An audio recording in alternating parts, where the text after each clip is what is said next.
स्वागत है साथियों। दृष्टि क्विक बुक की सीरीज़ में हम लोग सामान्य विज्ञान का जो चैप्टर पादप कार्यकी है, ये 21वां चैप्टर है। इसमें हम लोग एक वीडियो अपलोड कर चुके हैं जिसमें हम लोगों ने जो प्लांट फिजियोलॉजी में देखा था कि फोटोसिंथेसिस से रिलेटेड इंपॉर्टेंट फैक्ट्स और रिप्रोडक्शन इन प्लांट्स में सेक्सुअल असेक्सुअल में देखा था। बहुत अच्छे से उसको पढ़ा था और आपने उसको देखा। अब हम लोग इस वीडियो में पढ़ेंगे प्लांट हार्मोन्स के बारे में और जो एसेंशियल न्यूट्रिशन एलिमेंट हैं उनके बारे में, पौधों के लिए जो आवश्यक तत्व हैं उनके बारे में हम लोग इसमें पढ़ेंगे, और जिससे कि आपका जो ये वीडियो है बहुत इंपॉर्टेंट होने वाला है, क्योंकि प्लांट हार्मोन को लेकर क्वेश्चन बहुत पूछे जाते हैं। आप जानते हैं कि ये कई ऐसे हैं, auxin, gibberellin, cytokinin, ethylene, abscisic acid, इन सब को लेकर क्वेश्चन पूछे जाते हैं। अगर आपने प्रैक्टिस सेट हल किया हुआ है तो आपको पता होगा कि ये चैप्टर कितना इंपॉर्टेंट होने वाला है। तो आइए पढ़ते हैं प्लांट हार्मोन्स के बारे में।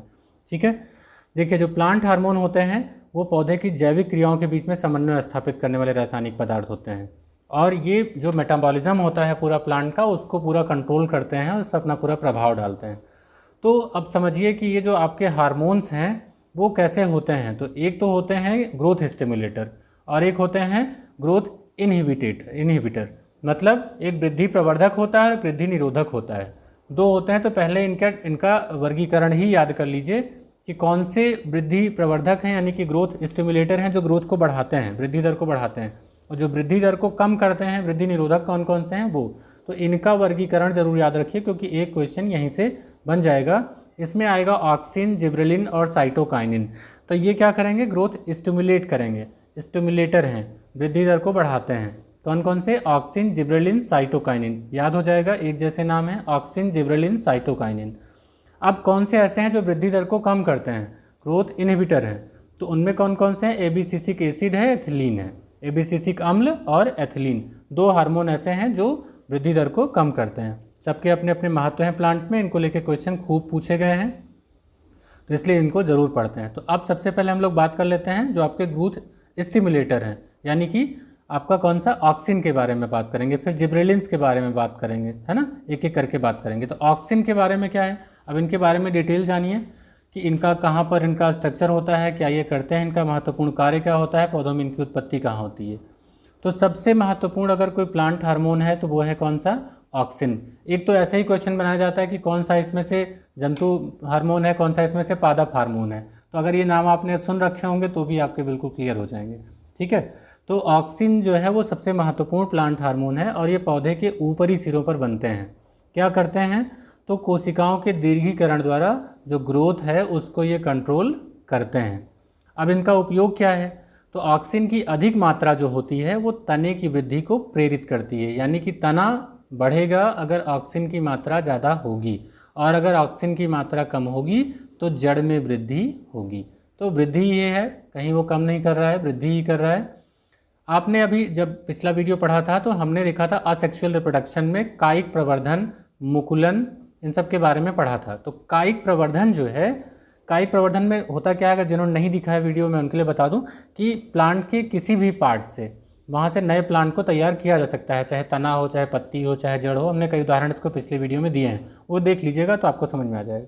तो उस कायिक जनन में जो आपका महत्वपूर्ण भूमिका किसकी होती है, तो ऑक्सिन की ही होती है। जैसे गुलाब के कलम से नया पौधा तैयार करेंगे तो वायवीय तना है गुलाब, और गुलाब को काट करके आप लगाते हैं तो नए प्लांट बन जाते हैं ना। तो ये कायिक प्रवर्धन का ही एक उदाहरण है जिसको कि आपने उसमें पढ़ा था असेक्सुअल रिप्रोडक्शन में। ऑक्सिन का जो और प्रयोग है वो कहाँ किया जाता है, तो खेतों में छिड़काव करके खरपतवार को नष्ट करने में ऑक्सिन का प्रयोग किया जाता है। ऑक्सिन कुछ पौधों में पुष्पन को प्रेरित करते हैं। ये पौधों के पत्तों एवं फलों को शुरुआती अवस्था में गिरने से बचाते हैं। ये एक एक लाइन, एक एक शब्द बिल्कुल रट लीजिए, क्योंकि ये सारे के सारे क्वेश्चन पूछे गए हैं। इनमें से कोई भी ऐसी बात नहीं है जो आपके एग्ज़ाम में ना हो और जो पूछे ना जाते हों, और आपका लग साथ देता है तो आने वाले एग्ज़ाम में क्वेश्चन भी सेम यही आएंगे। ठीक है, तो ऑक्सिन को हमने डिटेल में पढ़ा। अब आइए बात कर लेते हैं जिब्रेलिन्स की।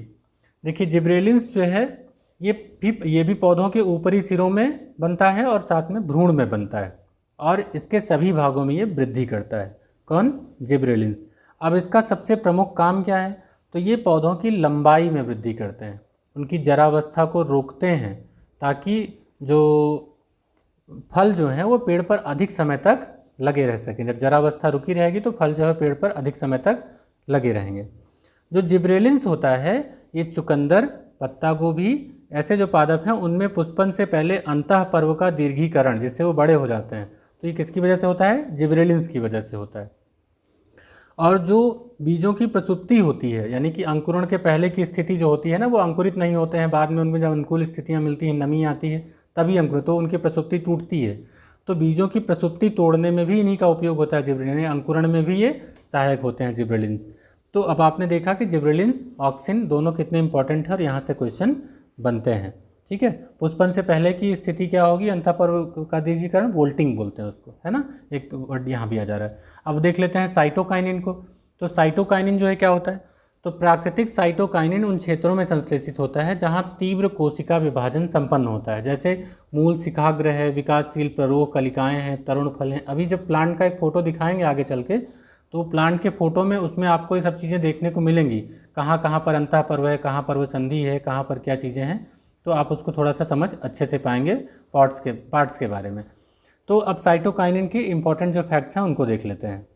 तो जहाँ तीव्र कोशिका विभाजन संपन्न होता है वहाँ पर ये इनका संश्लेषण होता है। अब इनका उपयोग क्या होता है? तो जो पौधे के अंग होते हैं उनके निर्माण को ये कंट्रोल करते हैं।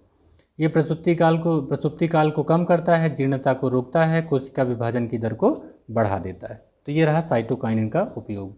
अब बहुत बार पूछा जाने वाला क्वेश्चन है इथिलीन।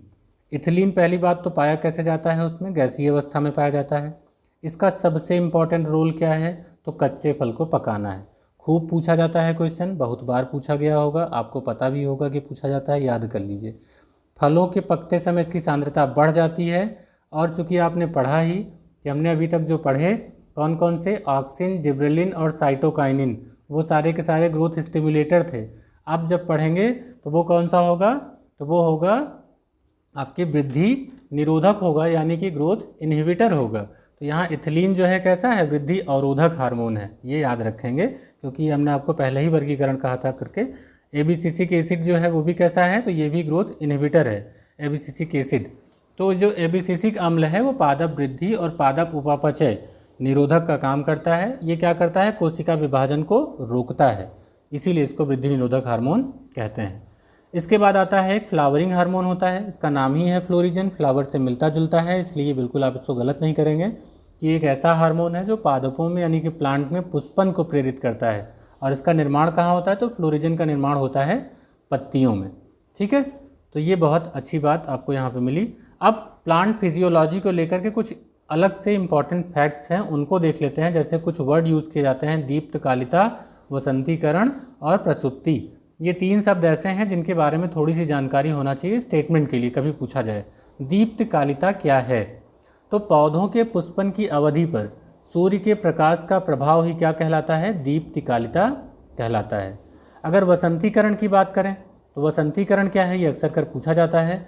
तो वसंतीकरण को सीधी भाषा में समझ लीजिए कि इसके जरिए अगर कोई द्विवर्षीय फसल है तो कम करके एक वर्षीय बनाया जा सकता है। अब इसको समझिए कि पादपों में शीघ्र पुष्पन को प्रेरित करने के लिए उसका कम तापमान पर उपचार जो होता है वो वसंतीकरण कहलाता है। इसमें क्या होता है कि जब कम समय में अधिक फसल प्राप्त की जा सकती है, इस प्रक्रिया में पानी सोखे हुए बीज को कम तापमान पर 0 से 5 डिग्री के बीच में निर्धारित समय के लिए रखा जाता है। ठीक है, तो ये रहा आपका वसंतीकरण। जो आपकी प्रसुप्ति है, प्रसुप्ति क्या होता है? अंकुरित ना होना ही प्रसुप्ति कहलाता है, यानी कि पादपों की कलिकाओं, बीजों, ट्यूबर, राइजोम आदि का जो प्रसुप्त रहना होता है उसको क्या कहते हैं? या अंकुरित ना होना क्या कहते हैं? उसको डॉर्मेसी यानी कि प्रसुप्ति कहते हैं। इसमें एक अल्फा एमाइलेज होता है एंजाइम, वो बीजों के अंकुरण में सहायता करता है। अब एक क्वेश्चन बनता है, पौधों के लिए कितने पोषक तत्व आवश्यक होते हैं? तो 16 पोषक तत्व आवश्यक होते हैं। ये इंपॉर्टेंट है, फैक्ट है, रट लीजिए। इनमें से बृहद पोषक कितने होते हैं? तो 6 होते हैं। उनके नाम याद रखिएगा, nitrogen, phosphorus, potassium, calcium, magnesium, sulphur. ये क्वेश्चन इतनी बार पूछा गया है कि अब मैं क्या बताऊं कितना इंपॉर्टेंट है ये। आपसे सीधे पूछ लिया जाएगा कौन सा सूक्ष्म पोषक तत्व है और कौन सा बृहद पोषक तत्व है। अब उसमें 3 ठो सूक्ष्म डाल देंगे, 1 ठो बृहद डाल देंगे, और बृहद पूछ लिया है ना। तो ये थोड़ा सा इसको आप स्क्रीनशॉट लेके रख लीजिए और रट डालिए, क्योंकि यहाँ से क्वेश्चन बनते हैं। तो आपके जो मैक्रो न्यूट्रिएंट्स होंगे वो कौन कौन से होंगे? Nitrogen, phosphorus, potassium, calcium, magnesium, sulphur. और जो सूक्ष्म पोषक तत्व हैं ये 7 होते हैं। तो इनमें कौन कौन से होंगे? तो iron, manganese, boron, zinc, copper, molybdenum और क्लोरीन। ये क्वेश्चन सब बीच बीच में आते रहते हैं। मुझे लगता है कि ये क्वेश्चन हर एग्ज़ाम में जब भी यहाँ से पूछा जाता है तो एक क्वेश्चन उठा लिया जाता है और अक्सर कर गलत भी हो जाता है। तो इसलिए इसको रट लीजिएगा, नोट करके लगा लीजिए टेबल के सामने और पूरी तरीके से इसको रट डालिएगा। इसके बाद पादपों में पोषण की विधियाँ देख लेते हैं। तो रसायन संश्लेषी किसमें होगा? बैगनी, लाल और हरे बैक्टीरिया। परपोषियों में कुछ इंपॉर्टेंट हैं, जैसे मृतजीवी कौन कौन से हैं? तो एगारिकस, राइजोपस। सहजीवी में है लाइकेन, माइकोराइजा उसके एग्जाम्पल हैं। कीटभक्षी में है नेपेंथिस, ड्रोसेरा, डायोनिया। तो थोड़ा सा इंपॉर्टेंट है इसलिए हमने कहा कि इसको आपको बता दें। अब इसके बाद विभिन्न जो पादप अंग हैं ये इसको मैं अपने अगले वीडियो में लेके आऊँगा। छोटा छोटा वीडियो इसलिए दे रहा क्योंकि ये बहुत ही इंपॉर्टेंट चैप्टर है और मैं चाहता हूँ कि इसको आप कई बार देखें और उसको अच्छे से समझें, में नोट्स बनाएं, तभी आपके क्वेश्चन क्लियर होंगे। ये कैसे आपके लिए इंपॉर्टेंट होगा? एक तो जड़ के टाइप पूछे जाते हैं और उसके बाद सबसे इंपॉर्टेंट इसका ये है जब आपसे छोटे छोटे ये क्वेश्चन पूछे जाते हैं कि तर्क रूपी कौन सा है इसमें जड़, कुंभी रूपी, शंक्वाकार, गांठदार। अब एक एक एग्जाम्पल जब आपसे पूछे जाएंगे, जैसे ये जड़ों के बारे में कंदिल जड़ें, पुलकित जड़ें, ग्रंथिल जड़ें, मणिकामय जड़ें, चूषण मूल, श्वसनी मूल, अधिपादप मूल, सांगीकरण कारक मूल। तो ऐसे जो छोटे छोटे वर्ड्स हैं, स्तंभ मूल, अवस्तंभ मूल, आरोही मूल, ये सब आपको इसी बुक में मिलेंगे। और जो पार्ट्स हैं इनके नाम आपको मिलेंगे। ये कीवर्ड्स कहीं और मिलते नहीं हैं, बहुत अच्छा कलेक्शन है। देखिए प्रकंद, कंद, सल्ककंद, घनकंद, इन सब का उदाहरण। तो इसको हम लोग अपने अगले वीडियो में देखेंगे और किस फल का कौन सा खाने के योग्य भाग है उसको भी।